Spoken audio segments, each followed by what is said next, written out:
He told his wife that his ex was dead. He threw a birthday party for his daughter, invited friends, hung up pink balloons. Then the woman who was supposedly dead walked in, looked the little girl straight in the eye, and said, "It's Mommy." And the girl ran to her and hugged her like they'd never been apart a single second. What do you think really happened behind that picture-perfect family curtain? Stick with us for this explosive story. Eli Ross is the kind of man who makes every dinner calm, tidy, and pleasant. He doesn't talk much, doesn't joke around, never shows up late. But his dinner table always has 3 plates, 3 glasses lined up like they were measured with a ruler. One for Eli, one for Chloe, and one for little Lily, the brown-haired girl with soft curls and her dad's exact same eyes. Chloe West used to think she was the luckiest person fate had ever handed to Eli. After 2 years of dating, they got married quietly in the backyard of one of Eli's close friends. No fuss, no flowers, just a short vow and the look of a man staring at his wife like the world had finally found a place to rest. Lily was 3 at the time. Chloe wasn't her biological mother, but Eli had told her that the child's mom, Vanessa, had died in a car crash not long after giving birth. Chloe asked him about it only once, during their 4th date. Eli simply said, she wasn't well. Her death was something no one wanted, but no one was surprised either. Chloe didn't bring it up again. Some pasts don't need to be reopened, especially when the present feels so calm. And this family, at least on the surface, was the textbook definition of calm. On Monday mornings, Chloe was usually the first to wake up. She'd make coffee and cut up fruit for Lily. Eli would check the news, put on his watch, then gently untangle Lily's hair with a small wooden comb. Never irritated, never rushed. Chloe once joked to her best friend that Eli was the real-life version of a Hallmark dad, the kind of guy who could open a car door with one hand and wipe his daughter's tears with the other. Chloe worked freelance from home, mostly writing marketing content for healthcare companies. She wasn't rich, wasn't famous, but she always had time for Lily. Every evening, the 3 of them had dinner at 6 p.m. sharp. Then it was cartoons, storybooks, and bedtime for Lily. Everything ran like clockwork, like some invisible conductor was setting the pace for the entire house. And that person, of course, was Eli. Eli didn't control things by yelling or giving orders. He controlled them through absolute consistency. Everything was planned. Lily's daily schedule was taped to the fridge. Chloe's work calendar was synced to a shared Google Calendar Eli had full access to. Chloe had noticed that whenever she tried to make evening plans with a friend, Eli would gently suggest rescheduling or offer some reason why the family needed her more. At first, she thought it was sweet. Later, she called it organized caring. Eli didn't have many friends either. His past relationships were vague. He'd mention a few college buddies in passing, but never introduced Chloe to any of them.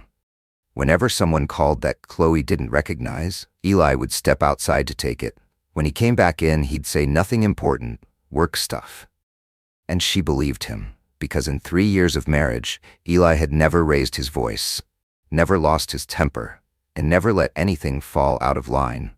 Chloe felt like there was something old-fashioned about Eli, like someone raised in a home where silence was considered a virtue. But he also knew exactly how to place a hand on her back when she was overwhelmed. Knew how to make tea when she couldn't sleep. Knew how to answer Lily's tough questions with almost unnerving calm. And because of that, she didn't question him much when he said Vanessa, his ex, Lily's mother, had passed away. He never gave details. No pictures, no memorial dates, no keepsakes. Just once, Chloe came across an old photo in a drawer Eli had forgotten to close. A woman standing next to Eli, hand resting on a pregnant belly, smiling. On the back it said, V&E, week 34. When Chloe asked about it, Eli just gave a faint smile and said, last photo. Everything after that, no one really wants to talk about. And Chloe didn't ask again. Because sometimes you love someone enough to leave the scars they've hidden untouched. She thought, maybe that's how marriage is supposed to work. And up until that moment, with an imperfect but steady husband, a sweet daughter, and a life built on order, Chloe truly believed she was living in a warm, simple, and complete version of family. What she didn't know was that most of that peace was built on a carefully constructed lie. And the man she believed was the backbone of their home had once staged an entire death. Chloe had no idea that just days after thinking that thought, everything she trusted would come crashing down, starting with a birthday cake and a woman walking through the front gate. On the morning of Lily's birthday, everything went exactly as usual. Chloe set out the cake, hung the balloons, lined up the little goodie bags on the table. The sun was out, just warm enough that the backyard party didn't need the heater. Lily wore a light yellow princess dress, spinning around like a little butterfly. Eli stood on the porch, coffee in hand, wearing his usual faint smile. Chloe had invited a few of Lily's classmates, along with some familiar parents from preschool. The party wasn't big, wasn't fancy. Eli didn't like noise, and Chloe felt this was just right. All Lily needed was to feel loved. Around 10 in the morning, guests started arriving. Kids laughed and ran around. The adults chatted quietly. Chloe moved back and forth, keeping things in order, making sure nothing was missing. Eli helped now and then, carrying drinks, clearing plates, but he never took his eyes off Lily for long. He was always like that, like he was watching over something more important than fun. About halfway through the party, just as Chloe was opening a soda for a little boy, the iron gate creaked with a soft click. She looked up. A woman was standing there, a face no one recognized. She wasn't dressed fancy, and nothing about her stood out. Jeans, a thick fabric jacket, hair tied low, but her eyes, they were calm, too calm. Not the kind of unsure look from someone arriving late, or the nervous glance of a stranger. It was the gaze of someone who knew exactly where she was and exactly why she was there. Chloe walked over with a polite smile. "Sorry, who are you here with?" The woman didn't get a chance to answer. Lily had turned around, and for a moment she just stood still. Her eyes locked onto the woman's face like she was hypnotized. Then suddenly she screamed, "Mommy!" The whole backyard froze. No one spoke. Even a little girl grabbing a handful of snacks stopped mid-reach, staring. Lily ran toward the woman and hugged her legs tight. "Mommy, I missed you. You really came." Chloe couldn't move. Her ears rang for a second. That one word, "mommy," hit her in the chest like a slap. The woman knelt down and hugged Lily. She didn't cry, didn't smile, just held the little girl close and whispered something Chloe couldn't hear. Chloe's hands were shaking as she set the soda can on the table. Eli came out of the house. The moment he saw what was happening, his expression changed instantly. No more calm, no more faint smile. He moved fast, almost yanking Lily away from the woman. "What the hell are you doing here?" Chloe had never heard that tone from Eli before. Cold, tight, and scared. Not scared of the woman, but scared someone else might be watching. The woman didn't lash out. She just said, "She missed me. I came on the right day." "You don't have the right to be here, and you had the right to say I was dead." The moment those words dropped, it was like the air got sucked out of the backyard. Chloe turned to Eli, waiting for some kind of explanation. He said nothing. His lips pressed tight, eyes locked on the woman. Chloe stepped forward, placing herself between them. "Sorry, I don't understand. Who are you?" The woman looked her straight in the eye. "I'm Vanessa Walker." Chloe's heart skipped a beat. That name, the name of the woman who was supposed to be dead. The one Eli had mentioned, briefly sadly, as someone lost in a car accident. She took a step back. "No, Vanessa. She died?" Vanessa cut in. "That's what he told you, didn't he?" Eli grabbed Chloe's hand and pulled her aside. "Don't listen to her. She's not well. She's got a history, mental health issues." Vanessa let out a dry laugh. "Still using that one, huh?" Lily held her mother's hand and wouldn't let go. Chloe watched them and felt a pounding in her head. The little girl wasn't scared, wasn't confused. She looked at Vanessa like she had never forgotten that feeling. That hug wasn't from a stranger. A parent came over to ask what was going on. Chloe forced a smile and said it was nothing, just a misunderstanding. She wasn't even sure what she said. Her mind was spinning. Vanessa. Alive. Lily's biological mother, and Eli, lied. After a few minutes of quiet chaos, Vanessa left. No yelling, no tears. Before she walked away, she knelt down and hugged Lily one more time. "I'm not going far again," she whispered, just loud enough for Lily to hear. Chloe stood frozen. Eli walked back into the house without a word. He didn't look at her. He didn't look at Lily. And for the first time in 6 years, Chloe felt afraid of her husband's silence. That calmness, once a sign of stability, now felt like something else, a mask, too perfect. covering something deeper. And maybe much darker. Eli locked the door the moment Vanessa left. The sound of the bolt clicking echoed sharply in the silence between him and Chloe. Lily had been taken upstairs by the babysitter, now fast asleep after the chaotic party. Chloe stood in the middle of the kitchen, hands wrapped around a glass of water she hadn't touched. "Explain," she said, her voice low. "Why is she alive?" Eli loosened his tie, unnaturally calm. "She's not stable. You saw it yourself, showing up out of nowhere, claiming to be Lily's mother. She's done extreme things before. You told me she died in a car accident." Chloe didn't raise her voice. She didn't need to yell to show her anger. The cold came from inside, from the feeling of being ripped out of reality. Eli nodded, short and controlled. "That's what I believed at the time. A friend told me she was gone. No death certificate, but she never reached out again. I thought she'd disappeared." "You heard your ex was dead and didn't confirm it? Didn't look into it at all? You let me believe that for 6 years?" Eli looked at her, eyes unblinking. "Chloe, you don't understand who she is. She once threatened suicide because I didn't reply to a text. She vandalized my car. No one believed her. She always tried to make my life hell." Everything he said sounded too smooth. No stumbles, no hesitation, like a script he'd rehearsed. Chloe nodded slowly, stepping back. "And Lily? Is she really her biological mother?" Eli pressed his lips together, silent for a few seconds, then nodded. "Yes, but she's never taken care of her, not since the day Lily was born." Chloe didn't ask anything else. She went upstairs, took a quick shower, and lay down. But sleep never came. Her mind spun in circles, and Eli's story wasn't enough. The next morning, Eli left for work like nothing had happened. Right before walking out, he said, "I'll have a lawyer review custody. She has no right to interfere." Chloe gave a small nod. She waited until the sound of the car disappeared down the driveway. Then she opened her laptop. She started with the name Vanessa Walker. Not much came up. No death record, no accident reports like Eli had claimed. Just a few old posts on a parenting forum under the username VWMama34, last active about 6 years ago. One post included a photo of a hand cradling a newborn. The file was named Lily3weeks.jpg. Chloe stared at the photo for a long time. The woman's hand wore a thin bracelet with a charm shaped like the letter V. Lily's tiny fingers clutched at the woman's skin, something twisted in Chloe's chest. Not jealousy. Something else. A quiet alarm. Like a crack forming between what she believed and what she was now seeing. She logged into the joint bank account she shared with Eli. Most of his transactions came from a separate account. Eli had never hidden it. He just rarely offered details. Still, Chloe had access. She started combing through the transfer history month by month. After a few filters, one name hit her like a punch. V. Walker Trust Act. Chloe opened the transaction details. Every month on the 15th, a $1,500 payment was sent out like clockwork. The note simply read, "Trust obligation." She traced the sender. It wasn't her, and it wasn't from their joint account. It came from Eli's personal account. The one he'd once described as a private investment fund not related to the family.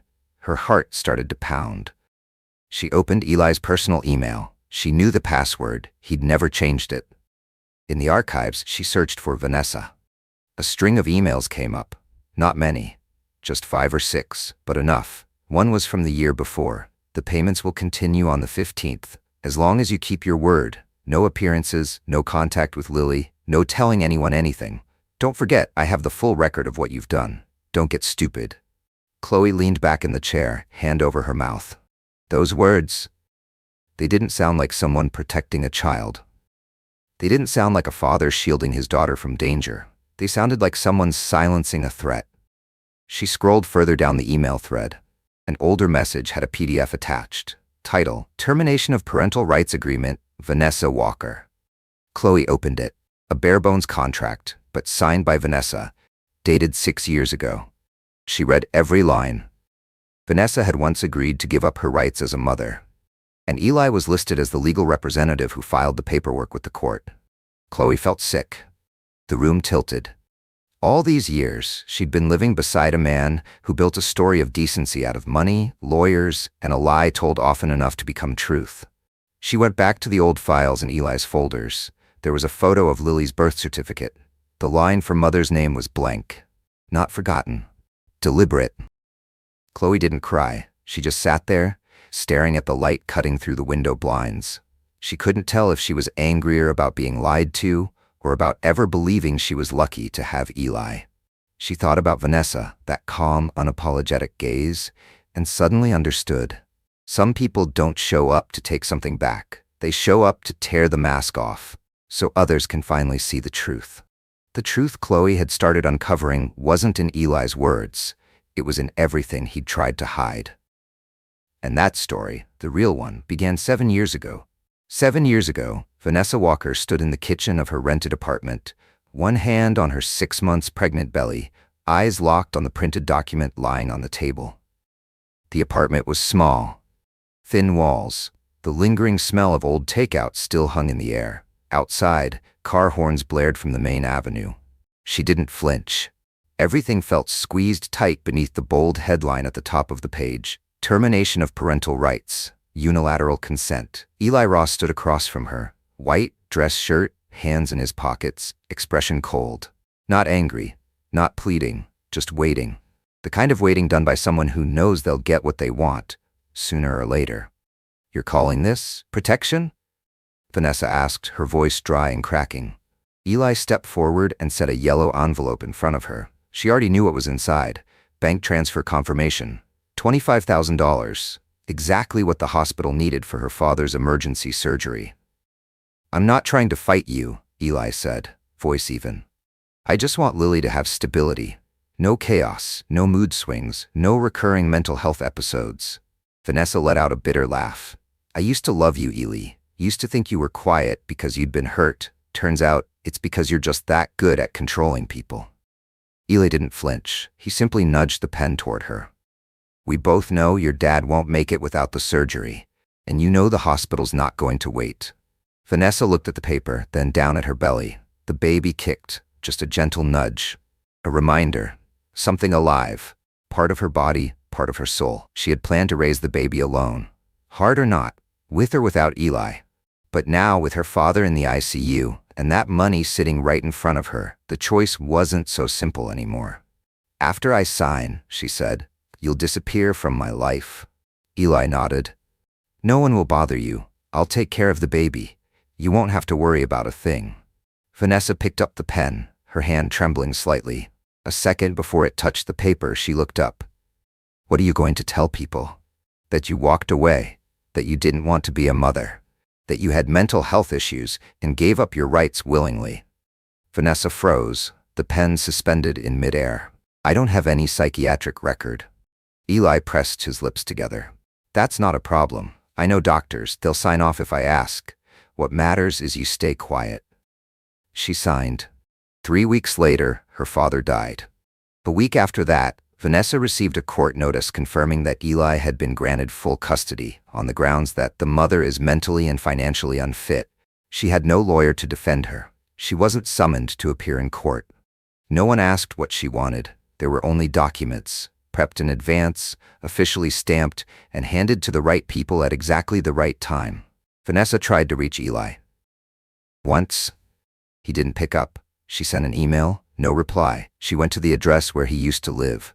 It was empty. She tracked down the office of the lawyer who'd handled the case. They told her the file was closed. Everything was legal. "You voluntarily gave up your parental rights," they said. "You signed. It can't be undone." 3 months later, she saw a photo. Eli, a woman she didn't know, Chloe, and Lily at a park picnic. The caption read, "Family first, my girls."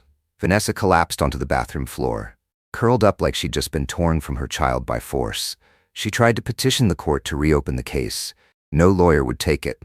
The fabricated mental health record was enough to get every motion dismissed. No one believed a mother who had given up her child could be a victim. She lost everything.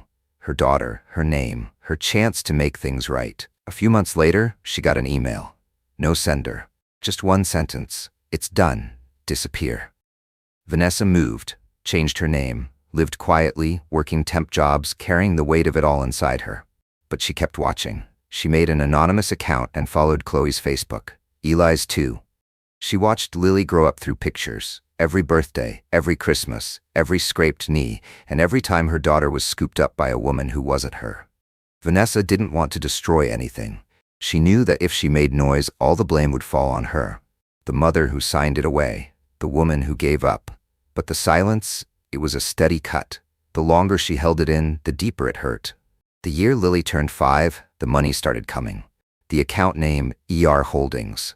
Not a large amount, just enough for her to get by. No notes, no explanations. But Vanessa understood. Eli was paying her to stay silent. Once a month, on the 15th. And she stayed silent. Long enough to learn how to stand again. Long enough to wait for the day when Lily would be old enough to remember.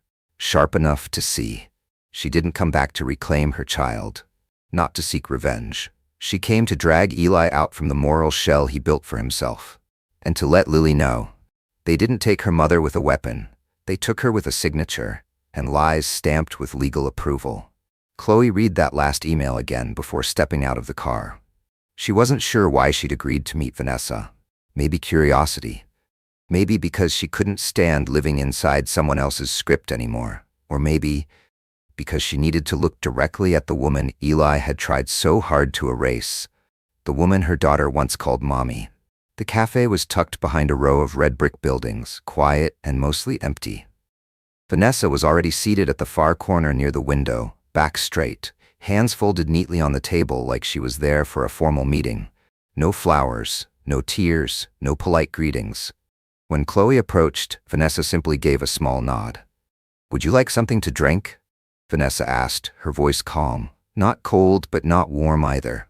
Chloe shook her head and pulled out the chair across from her. "I don't know where to start." "No need to start," Vanessa said. "I'll talk. You just listen." Chloe stayed silent. She hadn't come to question. She came to listen. Vanessa told her story. No drama. No sugarcoating. Just facts, laid out clearly, like a script she'd rehearsed 100 times in her head. From the pregnancy, to the day she was pressured into signing away her rights, to the slow, calculated way she was erased from her daughter's life, with money, legal forms, and lies. "He didn't yell," Vanessa said, eyes fixed on the window. "He never threatened me outright, but every word he spoke made me feel like I had no way out." Chloe didn't know what to feel. Anger? Pity? She felt hollow. The story was too clean, too real. And worst of all, it echoed everything she once mistook for peace. "Did you ever," Chloe asked, "want to fight for custody? To get Lily back?" Vanessa turned and looked her straight in the eye. "I never had a chance, and I didn't have the strength. Anything I did would have made me look like the problem. The unstable one, the failure. Every document was against me. You know that." Chloe nodded slightly. "And now?" she asked. "What do you want?" Vanessa paused for a few seconds, then answered, slow and clear. "I'm not here to take her back. I'm here so she doesn't grow up living a lie. I want Lily to know I exist, to know that I once loved her enough to disappear, just so she could have a life that looked whole." That sentence wasn't dramatic, but it tightened in Chloe's throat like a knot. She thought of the hug, Lily and Vanessa at the party. No stiffness, no hesitation, like a memory slotting back into place. "You don't hate me?" Chloe asked. "No," Vanessa replied without pause. "You're a victim too. You believed in a man who learned to hide knives behind smiles. I don't blame you for trusting him." Chloe didn't know what she'd expected to hear. Blame? Bitterness? A fight? But what she got was calm. No vengeance. No contest. No need to prove who was right. Vanessa was just a mother, stripped of her role, warped into a shadow, trying to reclaim a sliver of truth for her child. "When Lily was born," Vanessa said softly, "she had a tiny birthmark behind her right ear. Have you seen it?" Chloe nodded, slowly, quietly. "I used to kiss that spot every time I nursed her," Vanessa said, voice steady. "Every time she laughed, I knew there was something no one could take. That bond, no matter how many layers of paperwork they tried to bury it under." Chloe turned her face away, not because she was overwhelmed, but because she didn't know how to look at Vanessa anymore. She wasn't the unstable ex Eli had painted. She wasn't the strange woman crashing a party. She was part of Lily's origin. A root Chloe had raised her daughter without ever being allowed to understand. "Lily loves you," Vanessa said without hesitation. "I saw it. You've cared for her well. She looks safe when she's with you. I'm not trying to replace you, I just don't want her to grow up in the shadow of a lie. Chloe felt the ground shift beneath her. For 6 years, she had loved Lily with every ounce of instinct, mothering her not through blood but through presence, patience, and heart. She had once been proud of how Lily trusted her, how she reached for her hand when afraid, curled into her arms when comfort was needed. But now she had to face something far harder to admit. She was the one chosen, not the one first. She was the person Eli needed to complete a picture-perfect family, not the person Lily had known from the beginning. It didn't change her love for Lily, but it did force her to question everything she had once believed was solid. "Do you plan to tell Lily everything?"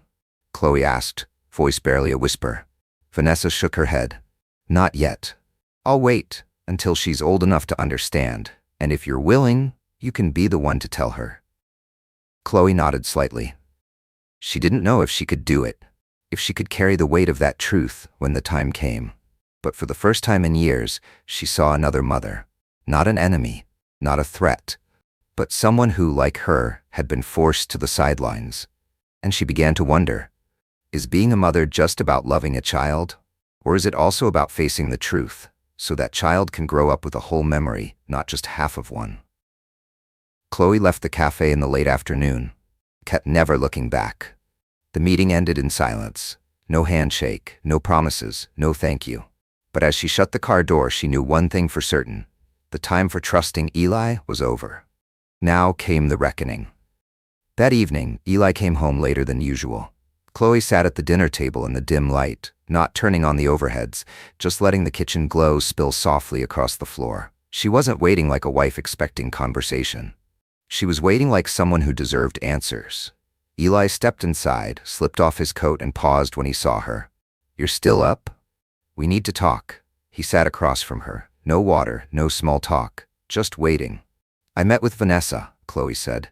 Eli didn't blink. "I figured. She's not who you said she was." Eli leaned back, fingers laced together. "She's a performer. I always thought you'd see through it." "No, I don't need to see through anything," Chloe said. "I just needed to listen, and I heard enough to know the one who's been lying is you." Silence hung for a few seconds. Eli exhaled slowly, then spoke in that calm, measured tone. "Chloe, you're getting pulled into a mess you don't fully understand. And you think I'm not smart enough to understand it? I think you're letting emotion cloud things. She caused problems. She abandoned her child. She took money to disappear. She didn't abandon her. You forced her to sign, in exchange for money, for her father's surgery. I've read the emails, the documents, I've seen the signature." Eli said nothing. "Who were you protecting when you faked her death? Lily? Or your own image? The good man with the wife, the daughter, the clean history?" Chloe's voice wasn't raised, but each word sliced into the tight control Eli always wore like armor. He shifted in his seat, and for the first time, he looked unsettled. "I did what I had to do to keep this life from falling apart." "No," Chloe said. "You did what you had to do to make sure I never asked questions about the past." Eli didn't speak again. Chloe could see it. He knew he'd lost control of the narrative. She stood up slowly. "Starting tomorrow, I'm moving back to my mother's for a while. I need space, and I need Lily away from all the lies you've been trying so hard to keep in place. You can't just take her. Lily's not a possession, and I'm not here to hold up the illusion you built." Eli didn't stop her, but his eyes followed her all the way to the stairs. Chloe knew. This was only the beginning. Eli wouldn't let go easily, but for the first time, that didn't scare her. The next day, she packed only what she needed, called her mother, and left while Eli was at work. No goodbye. No note. Just one email, sent to a lawyer. The first person Chloe contacted was Heather Moore, a lawyer specializing in custody rights and guardianship disputes. Heather had been a classmate once and had gone through a long, brutal divorce from her ex-husband. Also a lawyer, Chloe trusted that Heather wouldn't be swayed by Eli's polished demeanor. She knew Heather had seen that type before. After hearing the full story, Heather didn't even look surprised. "Men like Eli aren't rare," she said. "They don't threaten. They sign. They control everything with smooth execution." "I'm not trying to sue for custody," Chloe said. "I just want Lily and me to be safe. And I want to help Vanessa reclaim at least some of the identity that was stripped from her." Heather nodded.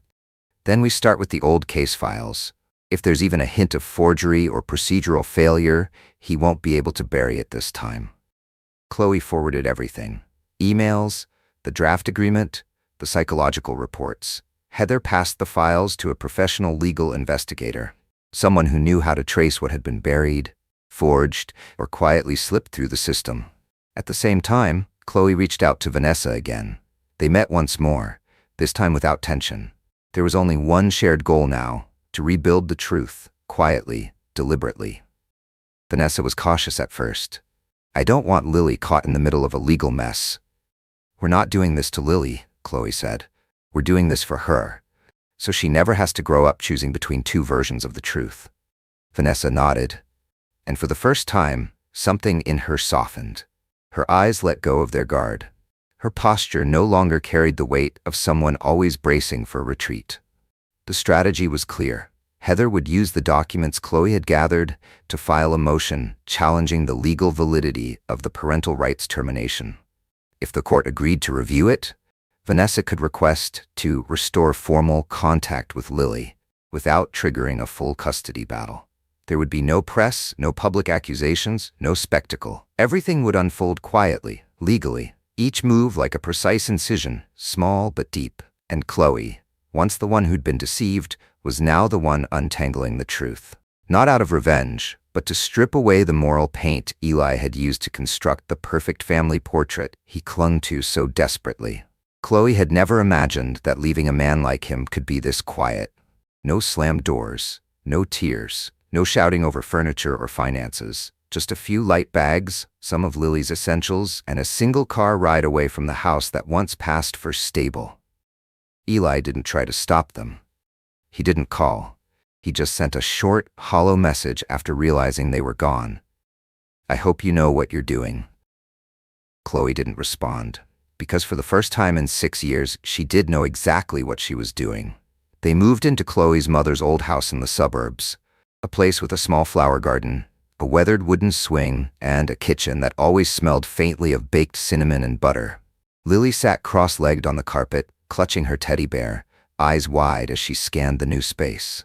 "How long are we staying here, Mommy?" she asked, voice barely above a whisper. "As long as it takes for you to feel warm and safe," Chloe said, pulling her close, brushing a hand through her hair. Lily didn't cry. She didn't panic, just looked a little confused, as if trying to map a brand new world. But Chloe could see it clearly. In Lily's eyes there was still trust. She didn't feel lost. She just felt change. Chloe knew that was a kind of grace, and she wasn't going to waste it. That first night, after Lily had fallen asleep, Chloe sat down at the old desk in her mother's house. She didn't open a laptop. She didn't pick up her phone. She pulled out a notebook and started to write by hand, line by line, word by word. She was writing for Lily, not to read now, but for someday, when her daughter would be old enough to understand that truth isn't always a rupture. Sometimes it's a gift, a hard-earned one, the kind adults lose, then fight to find again. "My love, I want to tell you a story, not a fairy tale, a real one. About a woman who loved a child so deeply she believed love alone could build a family." She wrote in the language of love, no mention of betrayal, no talk of lies, just actions, choices, and the weight they carry. "I didn't give birth to you, but I stayed every time you had a fever at midnight. I was scared when you fell, and my hands shook when you closed your eyes to sleep. And not once did I think of you as not mine." Each word she wrote felt like an exhale she'd held for years. Chloe wasn't writing to defend herself. She was writing so that one day Lily would understand. Love doesn't always come with the full truth. But real love, honest love, always has the courage to make things right. A few days later, Vanessa appeared at the gate. No warning, no demands, just a bag of homemade cookies and an expression that no longer held fear. Chloe invited her in like it was the most natural thing in the world. Lily was coloring in the living room. When she saw Vanessa, she paused, hesitant, then walked over and gently took her hand. "Are you here to play?" Vanessa sat down beside her. "I'm here to hear about your drawings. What's special about today?" No one said biological mother. No one defined roles. Vanessa didn't try to take a place. She simply showed up, like someone who had once lost everything and now was just hoping for a small corner of space, enough to witness, enough to listen. Chloe watched from a distance. She didn't feel jealousy. She didn't feel threatened. Just something strange, a quiet sense that maybe finally things were shifting back into place. Not perfectly, but right. That night, after Vanessa had gone, Chloe tucked the notebook gently into a drawer. She didn't know when she'd give it to Lily. Maybe at 12, maybe at 18, maybe the day Lily stood at the edge of her own relationship and needed to understand. Love doesn't mean hiding the truth. It means being brave enough to face it together. Chloe didn't call it forgiveness. She didn't call it healing. She called it a beginning. Not from the start, but from the middle, where everyone already carried their scars but chose to be kind enough not to pass those wounds on to the child they all, in different ways, still loved.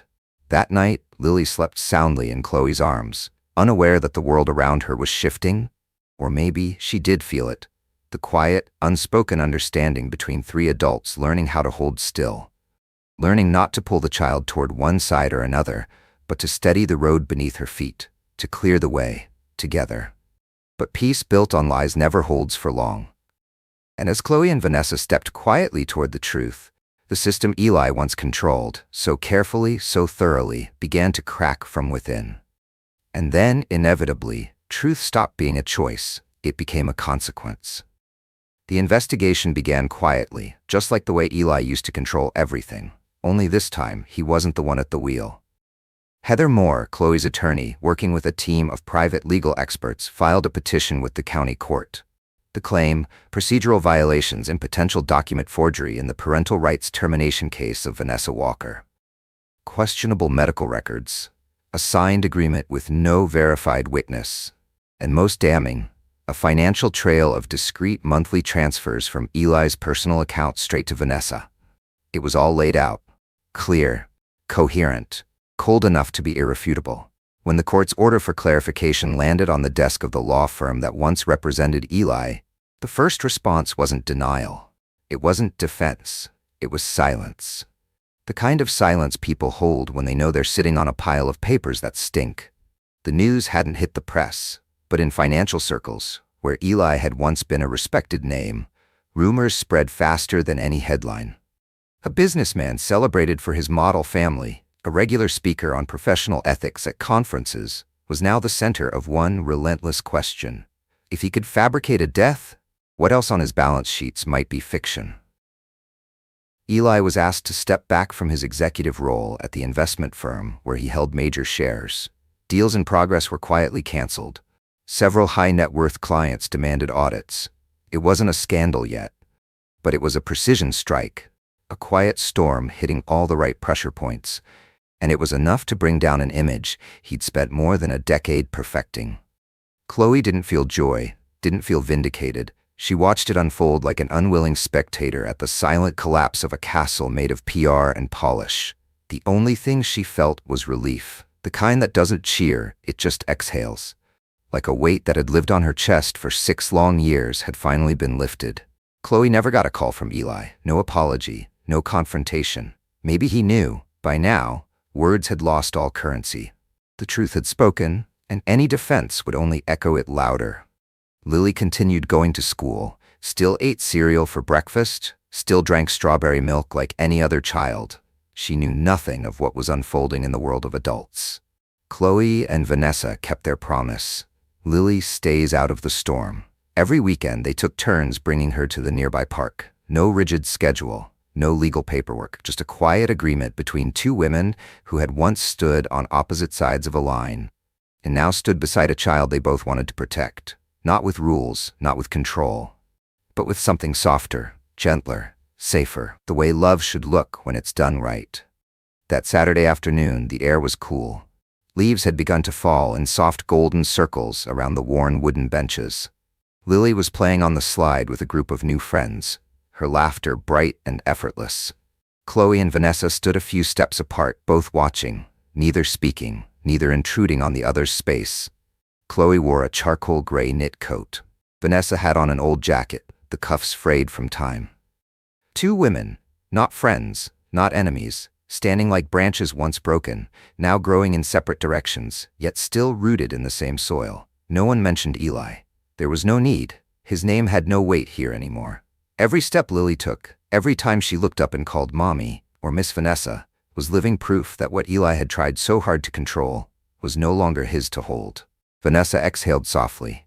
She's growing up so fast. Chloe nodded. She's strong too, maybe because she's loved in more than one way. A light breeze swept through, pulling both of their hair back. They didn't turn to face each other, but neither turned away. After a long pause, Chloe asked, "What will you do next?" Vanessa thought for a moment. "Live. Start over. Maybe study something new. Maybe find steady work. Not for revenge. Not to prove anything. Just so I'm no longer swallowed by a story someone else once wrote for me." Chloe understood that feeling better than anyone, because she, too, was learning to rewrite her own story. No longer as Eli's wife, no longer as the patient stepmother, but as a woman. An ordinary woman who still chose to be kind, even after being lied to her very core. Lily came running over, hands full of sand, beaming. "I built a castle for you, Mommy." Both women knelt down beside her, smiling. No tension, no competition, no need for roles to be defined or defended. Just two people, quietly listening to the one voice that had always mattered most. The child at the heart of everything they had fought, lost, and chosen again to protect. That night, after Lily had fallen asleep, Chloe opened the notebook she had once left unfinished. She added one final passage. "There are men who can't bear not being in control. They erase anything that threatens their grip, with words, with money, with law. But truth doesn't die. It only waits for someone brave enough to pull it back into the light. He erased her to make space for me. And now I've erased him, so she can breathe again." The final page closed, not as an ending, but as a pause, long enough to breathe, quiet enough to carry on. Some truths don't arrive with explosions, they surface from silences that have been buried too long. Chloe didn't choose to defeat anyone. She chose to stand on the side of what was right, even if that truth came late and left bruises. Love isn't about holding someone tightly. It's knowing when to let go before your grip distorts who they are. If you were Chloe, would you have the courage to walk away? Would you forgive or speak out? Leave your thoughts in the comments. And if you want more true stories, raw, moving, and worth sitting with, subscribe to the channel. We're not done telling them.